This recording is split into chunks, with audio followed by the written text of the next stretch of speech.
Hey everybody! Today I'm going to show you how to make simple illustration style animations.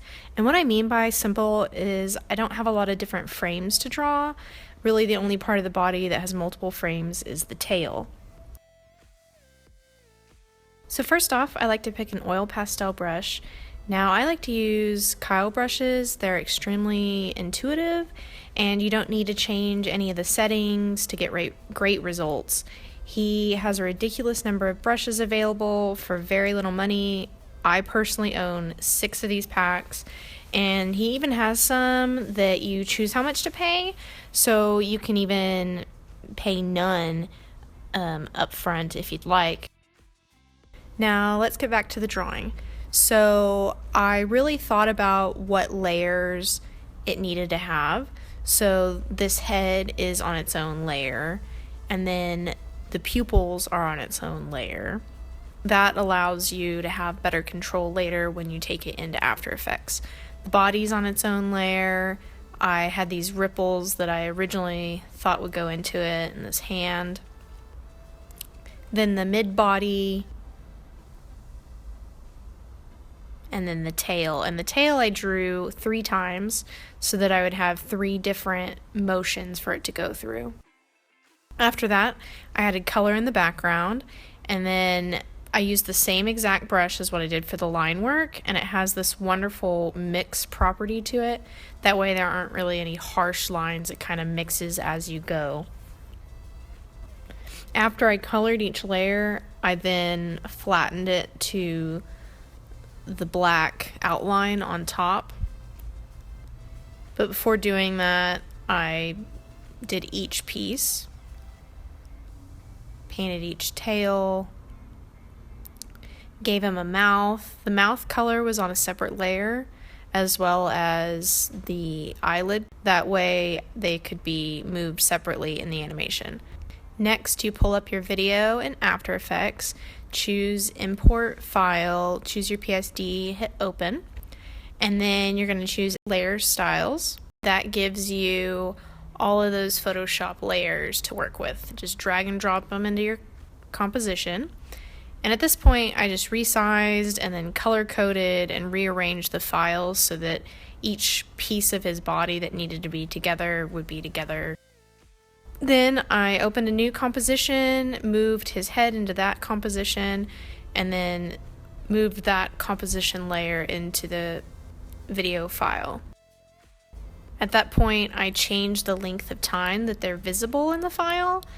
This is because he's not in the entire video, so you need him to not be there the rest of the time.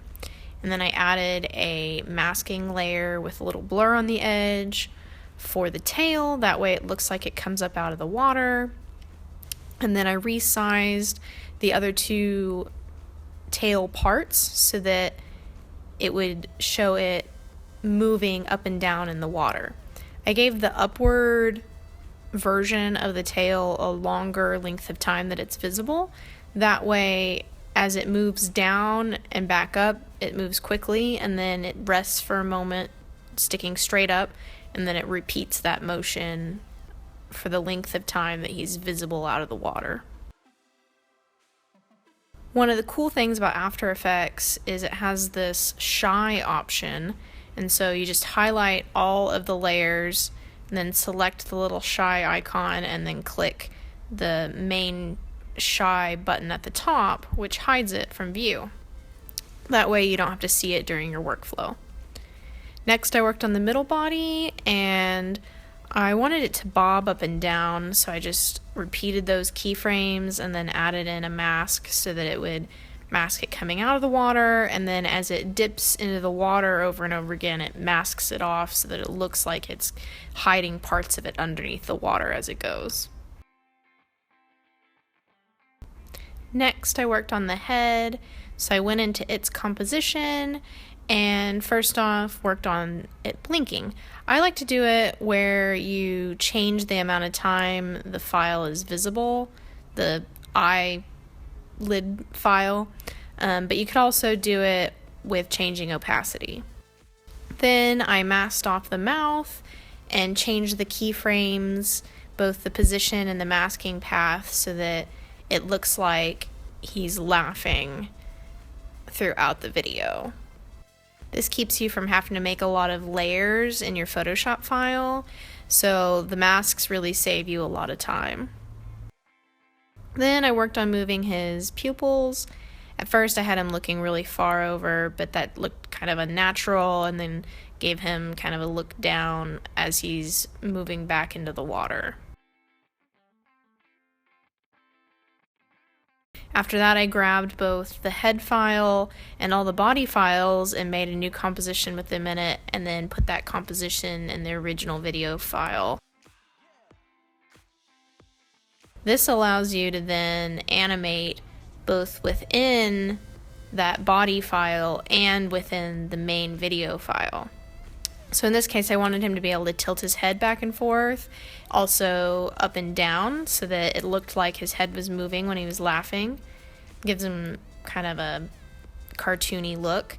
And then I wanted him to be able to animate in and out of the water, as well as kind of a up and down movement in the water, so it looked like he was moving with it, similar to what I did with the mid-body.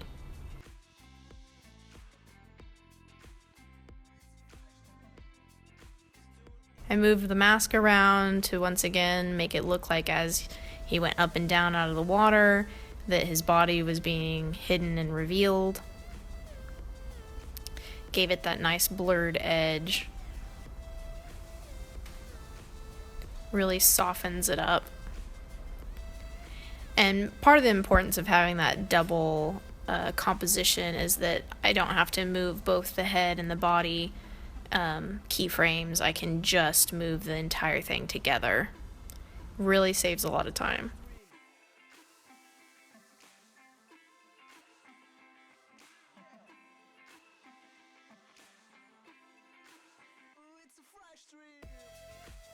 And then I checked to make sure that the video looked good.